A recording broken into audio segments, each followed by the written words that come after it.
皆さんこんにちは and welcome to Shogo's podcast. So this is the Omake talk for the video where I talked about the Japanese national anthem.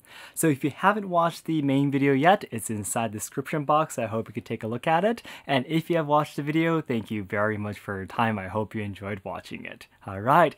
So in today's Omake talk, I wanted to share with you something interesting information, I guess I could say, that I found on TikTok, actually. Yes, it was a Japanese man talking about Kimigayo, the national anthem. Yes, and he explains it in a different way, or a different theory from the one that I explained in my video.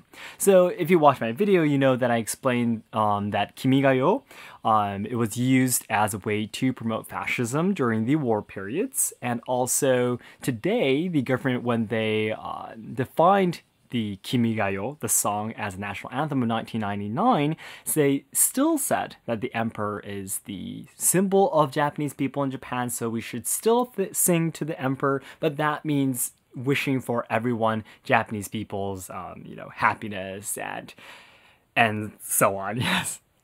But of course, there are different theories to who that someone is. Yes, and what this man is saying on TikTok was really interesting for me. So I really wanted to share with you that there are these other ways to understand this song too. So what he said, Kimigayo wa is the first phrase. Kimigayo wa is the first phrase, right? Now, in this, kimi means you, right? And in my video, I explained that the government said that Kimi is the emperor, yep. But in this video, on TikTok, he explained that Kimi, these two letters, Kimi, is actually, ki is Izanaki, and mi is Izanami.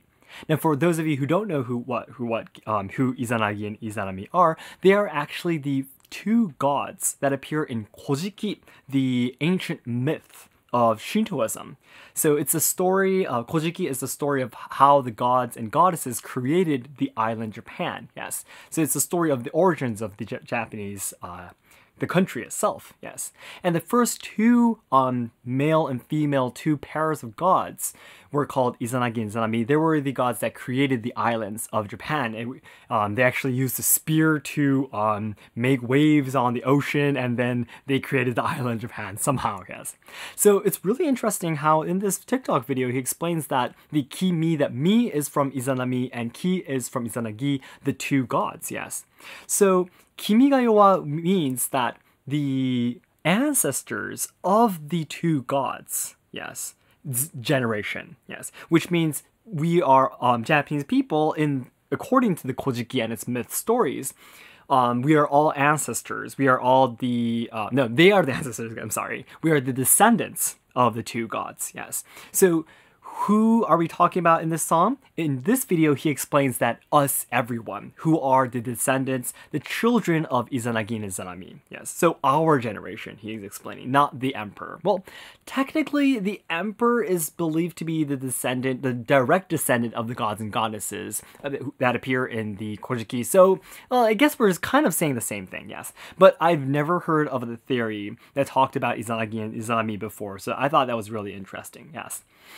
And then from there is basically the same Chiyo ni yachiyo ni for 8,000 years, and Sazare Ishino is the small rocks, it becomes a big boulder, yes. And then finally, again, Koke no musumade is the final phrase of this song. It means until it grows moss on the big boulder, right? So why is it moss though? In this video, it's really interesting how he explains it, that where does moss grow, right? Moss grows where it's wet. And also it grows on something that is hard, yes.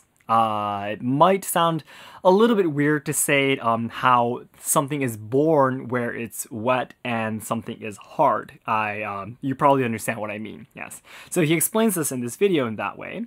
And that's the reason why they specifically refer to moss than nothing else. Yes, it could have been, it becomes a boulder and becomes a huge boulder, right? But they didn't say that. They explained small rocks becomes a large boulder, and then they grow moss on it. Yes, the reason why it's moss is because moss is born where it grows, where it's wet and hard. Yes, so that also represents female and a male as well, and also represents us having Japanese people having more and more children and more descendants and long-lasting happiness. Yes. So these were two parts of this song that he explained that I really did not think of it that way until he explained it this way. So it was really, really interesting. Yes. And from here is my opinions. Yes, from here is my opinions. I'll try my best to explain this as properly as possible. So I really hope that you, I don't make anyone feel uncomfortable.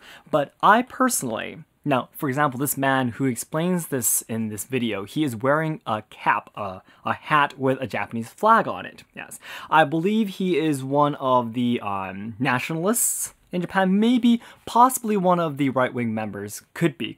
I can't say that he is, but I feel very, personally, I feel very uncomfortable when Japanese people talk about, well, for example, take this song, Kimigayo, and they say that this song is about Izanagi and Izanami, the gods and goddesses, the great gods and goddesses that created Japan, and we, the Japanese people, are their descendants, and we are the rightful. This kind of story really makes me very uncomfortable, and I want to explain why. One reason would definitely be that I'm from Hiroshima. I learned a lot about the wars. I learned a lot about the A-bomb, what Japan did to all the other countries, and what Japan suffered from. And again, as I explained in my main video, the national anthem was a very, very important part of how Japanese people were controlled to do such terrible things and experience such terrible things. And because I'm from Hiroshima, I especially, even compared to the other Japanese people living in other prefectures, I specifically learned a lot about it. Now, it's very sad if you step out of Hiroshima, there are a lot of people, Japanese people, who don't even know which date the A-bomb was dropped in Japan. So that's the difference, how much education level difference there is in Hiroshima and outside of Hiroshima. So that's the first reason.